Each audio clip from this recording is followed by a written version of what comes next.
Hi guys, TJ Davis here, founder of Lifey365.com, and welcome back to my channel and my bump update for weeks 4, 5, and 6.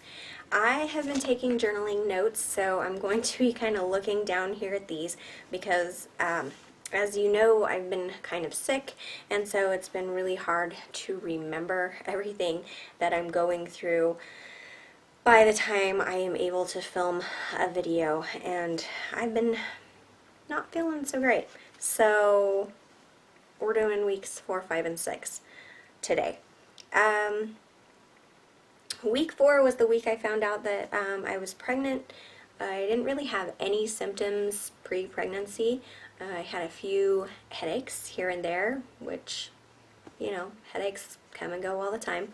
I was 18 when I got my first headache. I think that's pretty weird, but I was 18 when I got my first headache, and I don't really get headaches very often, and even when I do, they don't last very long, maybe 2 minutes, something like that, so it doesn't really throw up any red flags for me because they don't last very long. So that didn't really give me any signal. And then the night before my pregnancy test, though, when I was brushing my teeth, my gums did bleed a little bit, but I mean, it was a little bit. It was enough for me to notice, but not enough to be like, oh, I wonder if that's something. So, no, that wasn't really anything. Other than that, I didn't feel any different, so I really thought that test was going to be negative, and I was extremely shocked when it was positive, and so happy. Don't get me wrong, I'm so happy. Part of me is still in shock, though, I'm not gonna lie. I have taken numerous amounts of pregnancy tests. I'm not even gonna tell you how many because I'm embarrassed and ashamed. So I'm not gonna tell you how many I've taken. But it's a plethora, okay? Google plethora. You'll find out. So anyways, that was it for week 4.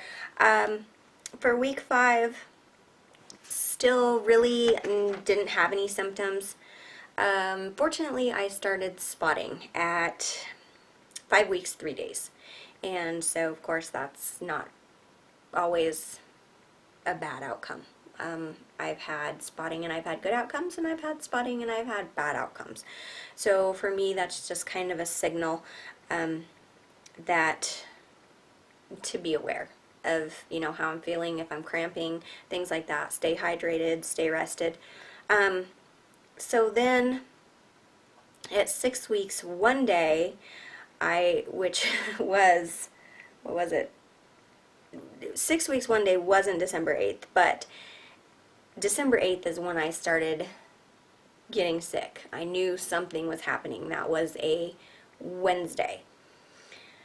By Friday, I think that's when I started spotting, so that would have been the 5 weeks, 3 days. And then by the next Tuesday, which would have been exactly 6 weeks, I knew something was wrong. My throat hurt. I thought I had strep throat, to tell you the truth, and I was 99% sure that I had pink eye at that point, and so I had to call a doctor and make an appointment. Now, my OB didn't have me scheduled until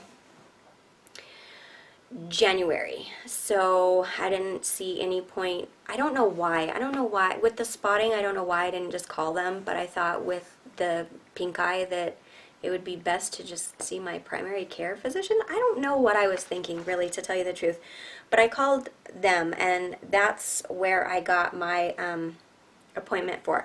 And so while I was on the phone with the receptionist, I told her that she needed to let the nurse know, to let my doctor know that I was 99% sure I had pink eye. I might have strep throat. I was pregnant, and so she said, hang on a second. She came back on the phone, and I said, and also I am Rh negative. And she goes, oh, hang on again. So she put me on hold again and then went back and talked to the doctor again. So here's the thing for those of you who don't know. I don't know what the statistics are on how much of the population has Rh negative blood factor. So everybody has either blood type A, AB, B, or O. I think I got all 4 of them in there. So those are the blood types, and then you're either Rh factor positive or Rh factor negative. Now, if you're Rh factor positive, good for you, life goes on, totally normal. If you're a guy and you're Rh factor negative, no problem, but donate to blood banks because they can always use Rh negative blood donations. If you're AB negative, please go donate. It's very, very important. There is always a shortage of AB negative blood, also O negative blood, since O negative is universal, or type O is universal. So anyways, okay, so Rh negative factor in your blood. I'm going to go ahead and read what is on here because it is kind of confusing. Even when you Google it and you're trying to understand it, it gets really confusing. So for those of you who don't know, having the Rh negative blood factor simply means that there is no D antigen in the red blood cells. An antigen is a substance that causes an immune system to produce antibodies against it. Now, having the Rh blood is harmless, but could pose a problem or complications when a woman is pregnant. However, with modern science, they have came up with, and I don't know how long it's been around, it's a long time, they have what they call the Rh factor shot, or they call it RhoGAM, the RhoGAM shot. So if you're pregnant, they give you that RhoGAM shot right around 28 weeks or something like that. Unless you are spotting or there is a potential threat of a miscarriage, they will give you that RhoGAM shot prior to the 28 weeks. So when I went in for my doctor's appointment to be tested for strep and checked for pink eye, and since I was spotting, she also wanted to do an ultrasound too, so she also gave me a RhoGAM shot. Generally, the Rh negative factor does not affect your current pregnancy. Generally. Not that it can't, but it normally doesn't. They give you the RhoGAM shot because if your blood is sensitized, which means if you have the negative blood and your baby has positive blood, when the baby's being born, if that blood intermixes, okay, in your bloodstream, your immune system can start producing those antigens to fight off that positive blood. And they call that Rh sensitized. And so if you tried to get pregnant again the next time, you could end up having a miscarriage or, severe complications. So they're trying to prevent future pregnancies, but it doesn't mean that it couldn't affect the current pregnancy. Well, not necessarily the pregnancy, but the baby. So if you know that you're Rh negative, or if you know that your mom is Rh negative, when you call to have your first appointment set up or whatever, make sure you tell them that, especially if you're spotting. That way they can get you in, get your blood tested, and find out if you need that RhoGAM shot now or not, okay? It's kind of important. You have 72 hours to get that RhoGAM shot, just in case your blood has been sensitized. After that, you're in trouble. It's just a big problem for future pregnancies, so just so you know. So I went in, I didn't have strep throat. Turns out I had tonsillitis again. That was my second case of tonsillitis.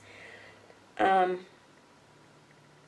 not going to lie, it was really starting to tick me off, to tell you the truth. I was really unhappy about it.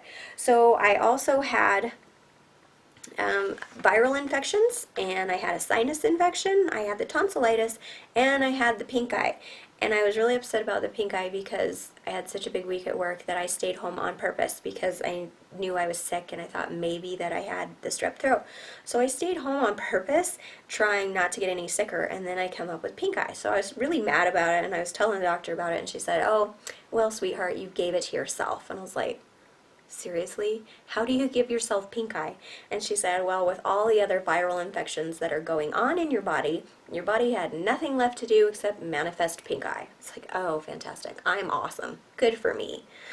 So, gave myself pink eye, which wasn't really cool, but that's how that ended up. And so after all of that was taken care of, then she sent me over to get an ultrasound because of the spotting, and everything was fine.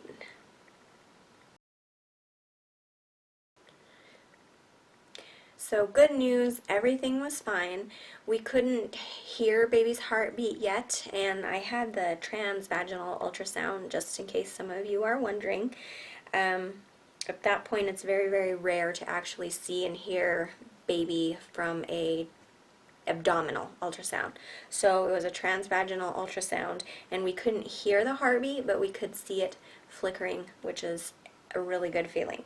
So that was the end, well, not the end of 6 weeks, but that was, 6 weeks, 3 days, and, or 6 weeks, 1 day, whatever it was. Baby's also measuring 1 day ahead, which is huge. My babies never measure ahead. They always measure a day or two behind. So I was really excited to see that baby was measuring 1 day ahead. And I know exactly my conception date, and some of you say, well, that's impossible because sperm can live in the uterus for 5 to 7 days and blah blah blah. I understand all that, but I have completely different situation than all of you. So I do in fact know exactly when I ovulated and conceived, and obviously by the ultrasound I was right. So and temping, I do basal body temping and all that stuff. Well, I used to. I don't do it anymore because I'm pregnant now, so yay. Anyways, moving on. So the prognosis for the spotting was just rest, hydrate, try not to worry about it, and that's about it. So that was it. That was my weeks 4, 5, and 6. Yeah, that's about it. So if you enjoyed this bump update, please give it a thumbs up. Join me for the next bump update. Maybe by then I can do them weekly. I don't know. Hopefully I'm feeling better.